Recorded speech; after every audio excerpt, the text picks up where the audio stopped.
I want to know how you want father figure to make men feel who listen to it.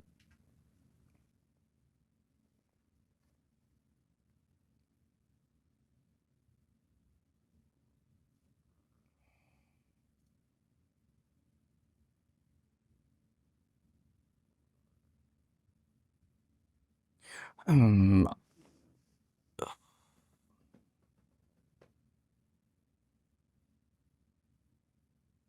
it's funny, like we were on a vibe and a feeling that I don't want to speak from that feeling. I almost have to like recenter myself to open the birdcage to get to the general pure intention of what that was.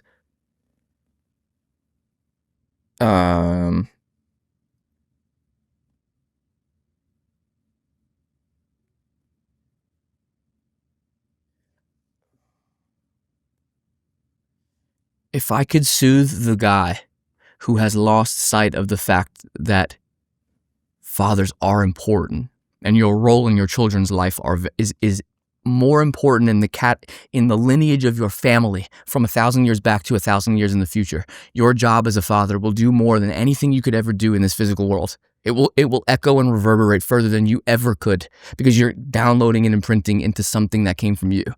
My son is me, and his son will be him, and we will live forever through each other. You're the most important job you could ever do, I hope, for 47 minutes or however long my album is, that you can be reminded you've never lost the path far enough where you can't return to your kids. You're not damaged. You are not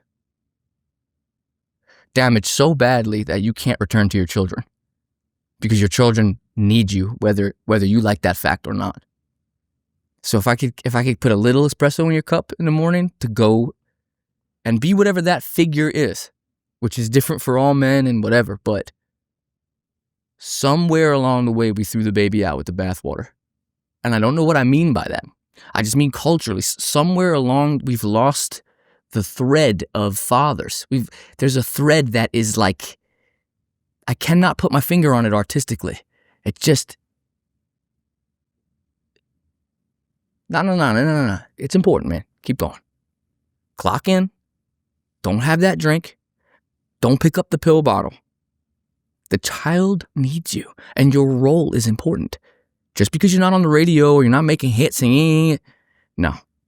Fathers are a bedrock, a pillar in something very, very important. We can't lose that. If I could bring some attention to that with another man who's struggling with that, I don't think a 12-year-old is going to relate yet. But if a guy my age who's like, man, I'm thinking about leaving. I'm thinking about just fuck all. I'm going to just go back to the bar because I'm not good enough to take care of my children. I'm not perfect. And that's what I want that album to just speak to.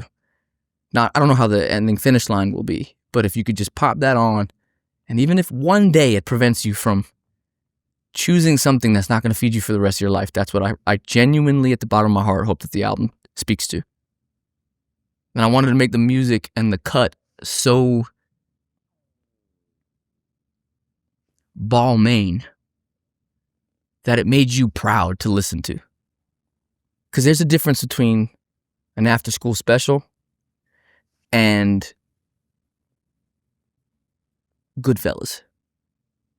Goodfellas, the lesson that you learn, you're not feeling like you're being told something because it's in this messy, murdered Italian heritage thing. It's in this thing. But then you go, be careful what you wish for. Be careful who you trust. Being the top dog sometimes is not even what you might want. Bang, bang, bang, bang, bang. But it's wrapped up in this thing. Like I wanted to make Goodfellas. I didn't want to make like being a dad is important. Like, so I felt there was a responsibility there morally for me to creatively attack it to the best that I could in that direction. It's a very long-winded answer, but. Was that a fear that you had? What? Not being able to live up to your own standards for a father? It's a fear I have every day. I don't know how I'm, I want my kid to know what working for money is like, but I don't want my kid to be like this, like starving, like, because I know some kids that grew up and be like, my dad was rich, he didn't give me a cent, fuck my dad. And then there's another kid in rehab who's like, My dad never let me make any decisions on my own and gave me all my opportunity. So every day I pray to God, there's a balance and a patience with my son, all three of my sons, to say, I know I'm like lightly messing you up somehow. I just like don't know yet. And hopefully it doesn't like topple your world. Every single dad that I've had on the show who has achieved a level of wealth that's significantly greater than they grew up with has this exact same problem. They know that most of the things that they value in themselves were the byproduct of the struggle that they had to go through as a child. Yep.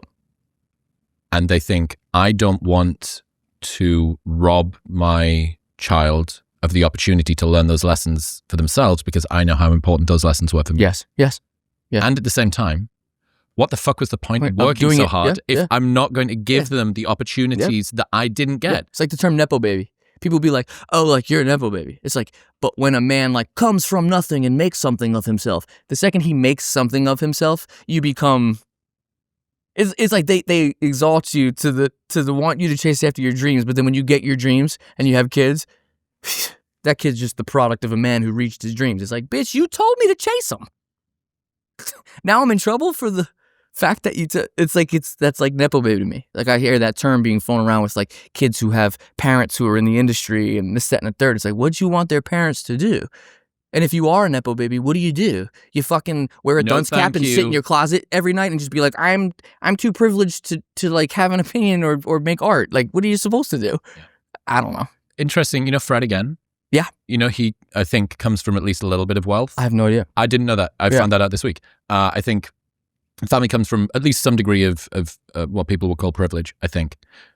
I get the sense, looking at the way that Fred presents and looking at the sort of shows he did, do you see that he did a miniature tour around the islands of Scotland? No, I did not. He played 200-person cap working men's pubs. Sick. And clubs. Sick. Right? And it was... Love it. Stornoway, these tiny little fucking islands, or the Hebrides or some shit off the top corner of Scotland. And the way that he presents online with his social media, very sort of marketing type thing. I get the sense that a lot of that will be an additional burden that Fred has to pay in order to like wipe the potential accusation of Nepo baby. Say that again. Rework that last part. He needs to what's called counter signal. Okay. That I'm playing these tiny shows. I'm not flying at this ridiculous, like, I'm a man of the people. Okay. In an attempt, this is an additional burden that he has to get over just so that people see him as someone that is remotely fucking resonant as a normal human. Got it. And because the accusation is so, and I mean, that's also by the looks of things, like who he is, like a pretty nice, chill, down-to-earth dude.